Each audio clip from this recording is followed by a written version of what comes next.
Many of you have been here from the start. Some of you have joined us along the way, but it was just 3 years ago that we started this little notion that we now call the Oklahoma City Leadership Circle. And it's been a wonderful success for the museum, and I hope that it's something you continue to look forward to as we come around to these periodic days. We actually started just before Prix de West 3 years ago and gave you a sneak peek to that show. And we're going to do the same thing again today after we wrap up with our panel discussion. And this really was a brainchild of the late Ed Julian, who was such a great leader for us on our board and supported us in so many ways. And Ed and I had a conversation one day. We were talking about the fact that maybe we'd gotten a little disconnected with the business and civic leadership here in Oklahoma City. And wasn't there a simple way that we could invite leaders from our community to come out and be able to see some things and learn some things about the museum that they couldn't learn just walking in the front door or reading the paper? And that's how this began. And we just so appreciate your taking the time to join us. Thanks for coming out today. Before I start grilling these guys on the witness stand or interrogating them, I just want to say a couple of things about this museum. I think we were remarkably fortunate to have this museum in Oklahoma. I think anywhere in the world would be fortunate to have this museum. You guys are going to be here for the 36th anniversary of this show. There are 108 artists represented in this show, and most of them will be here. And one of the most wonderful things about this show is that for a beginning collector, this is the place to be and to learn and to collect. And for the seasoned collector, this is the place to be. There's going to be art available this weekend for less than $700. And then there's going to be art available, Ken Ferguson, for you for $125,000. So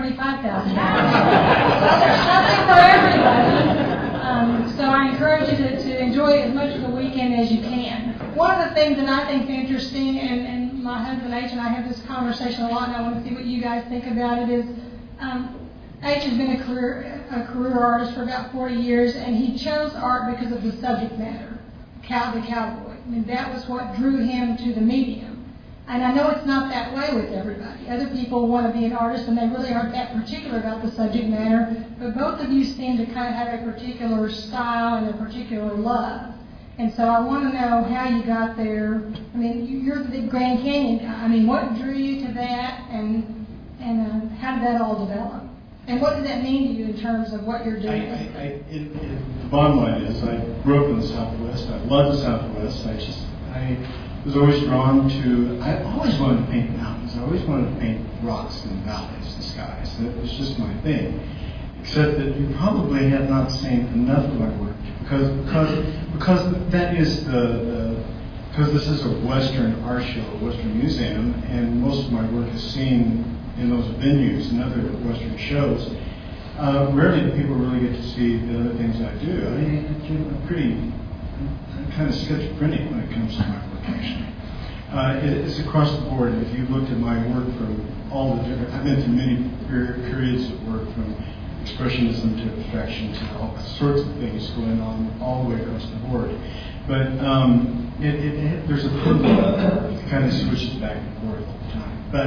But I've painted and I've done a great deal of travel and painted in a lot of places. And one of these days you could see it all in my book, maybe. But anyway, yeah. So, but to answer your question, I love the Grand Canyon. It's the central focus of my work. Because I just love the place itself, and it's a challenge every time. Well, and because of that, you've really gotten involved with the organization for preservation. I mean, you've taken your art a little more than just representing the Grand Canyon to really being an advocate. It really was. It became a need for me, in a way, to give back something to the place. The place makes a living for me. A great deal of my living comes from painting the Grand Canyon. And I think it's just natural that you should want to give back to it in some way. And so, yes, I've worked with Grand Canyon Trust, which is an environmental group, for a number of years. I served on the board of the Grand Canyon Foundation, which is the Friends of the Park organization. We raised a great deal of money and did many great projects.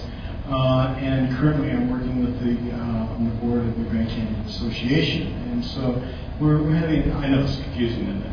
A lot of them, they all sound alike, but they're all different. Yeah, that's what I'm doing now. So. Well, and not to be outdone, George, I know you do a lot for your community to raise money. As I understand it, you occasionally like dress up as women and do various things.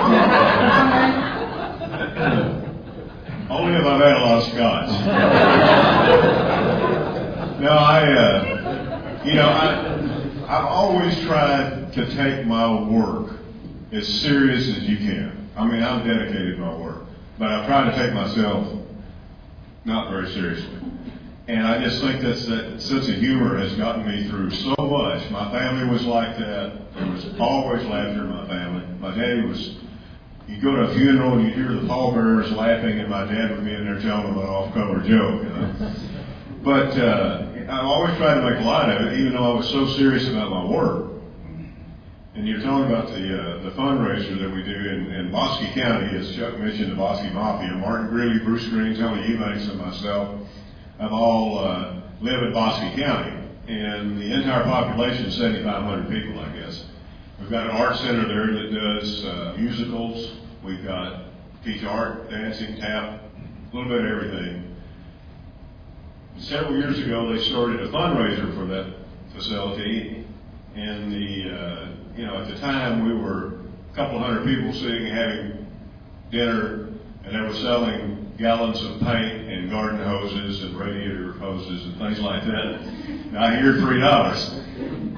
And about 2/3 of the way through this first time, I'm sitting in the crowd, and an auctioneer friend of mine now was trying to sell some things, and he was struggling. And one of the ladies that was putting this event together came over to me. She said, "George, you're about half crazy. Will you help us out?" I'm thinking, how did she know this about me? And they had a Walls camouflage hunting suit, and they asked me if I'd go back and put this thing on and model it. And so I came out on stage and was camping it up with this thing and stripped the coat off, got out into the crowd. The local undertaker in Clifton's name is Digger Darden, of all things. Digger's little life, little sweet teen was sitting there, and I sat in Teen's lap and drank her drink and kissed her on the mouth and woke the crowd up. And in turn, we sold some items for more than what they were valued. And at the end of the evening, the auctioneer came over to me and he said, "You're about half crazy. They've asked me if I'll do this next year, but I've told them I only will if you'll do it." And that was 20 years ago. The economy was off a little bit this year. Last year, or the year before, we raised $360,000 in a community of 7,500 people. Martin, Bruce, Tony, and I all donated an original piece for it. And I am the comic relief. I get to come out and one time a year in costume, whatever the theme is. Nobody tells me what to do or whatever to say.